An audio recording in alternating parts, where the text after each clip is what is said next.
बच्चों आज मैं आपको किसी स्टेटमेंट से इक्वेशंस कैसे बना सकते हैं वो बताने जा रही हूँ। तो यहाँ पे आपको एक स्टेटमेंट दे रखी है, दो लोग दे रखे हैं, आफ्ताब एंड हिज डॉटर। तो यहाँ पे एजेस के बारे में डिस्कशन है, आयु के बारे में बात है।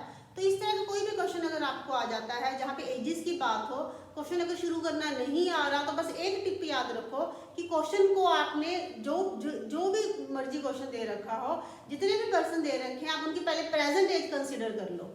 तो आपने इनकी प्रेजेंट एज मान ली X and Y, present age के बारे में कुछ भी नहीं भी बता रखा, तब भी आप क्वेश्चन शुरुआत आप प्रेजेंट एज मान के करो।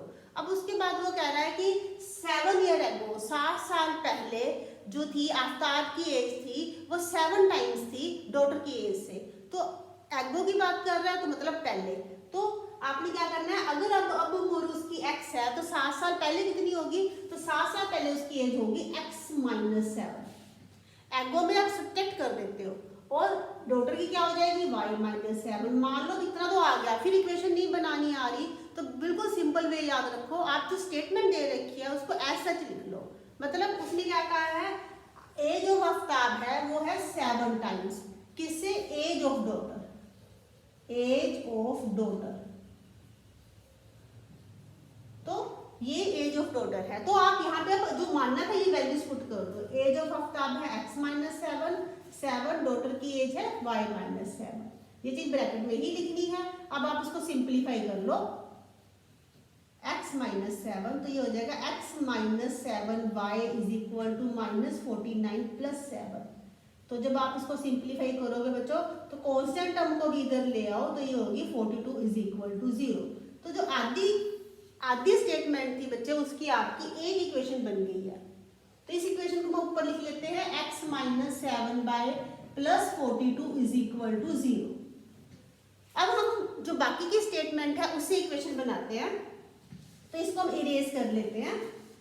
अब फिर क्या है, अब उसके बाद उसने क्या कहा है, आल्सो 3 इयर्स फ्रॉम नाउ, अब से 3 साल बाद। फ्रॉम नाउ कह रखा हो या आफ्टर कह रखा हो, इसका मतलब होता है बाद की बात कर रहा है। तो यहाँ पे आफ्टर आ जाएगा, after 3 years, after 3 years, after 3 years अगर आप एज लेते हो बच्चों तो प्लस कर दोगे। 3 साल की बात कर रहे हो तो 3 साल बाद, अगर अब आपकी एज एक्स है तो 3 साल बाद कैसे निकाल लोगे, प्लस 3 कर दोगे।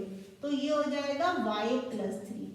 फिर वही तरीका क्वेश्चन करने का, नई स्टेटमेंट लिखनी आ रही तो जो स्टेटमेंट है उसको ऐसा सच ही लिख दो, इक्वेशन इजीली बन जाएगी, ऐसा सच ही लिख दो। वो कहता है कि I shall be, Aftab shall be 3 times as old as his daughter. तो फिर आप वैसे ही लिख दो 3 टाइम्स, टाइम्स को मतलब ब्रैकेट में age of daughter, age of daughter, इसको ऐसे ही लिख लो। जब आपकी प्रैक्टिस हो जाएगी फिर आपको ये लाइन लिखने की नीड नहीं रहेगी। तो अब क्या है, x प्लस 3 है, 3 एज ऑफ डॉटर कितनी हो जाएगी, y प्लस 3। अब आप इस ब्रैकेट्स को खोल दो तो ये हो जाएगा 3y प्लस 9 x प्लस 3। तो ये हो जाएगा x minus 3y, constant term को उधर ले जाओ, 9 माइनस 3 आपका 6 हो जाएगा। तो दूसरी इक्वेशन आपकी बन गई है x minus 3y minus 6 is equal to 0। इस तरीके से आप किसी भी स्टेटमेंट से इक्वेशंस बना सकते हो।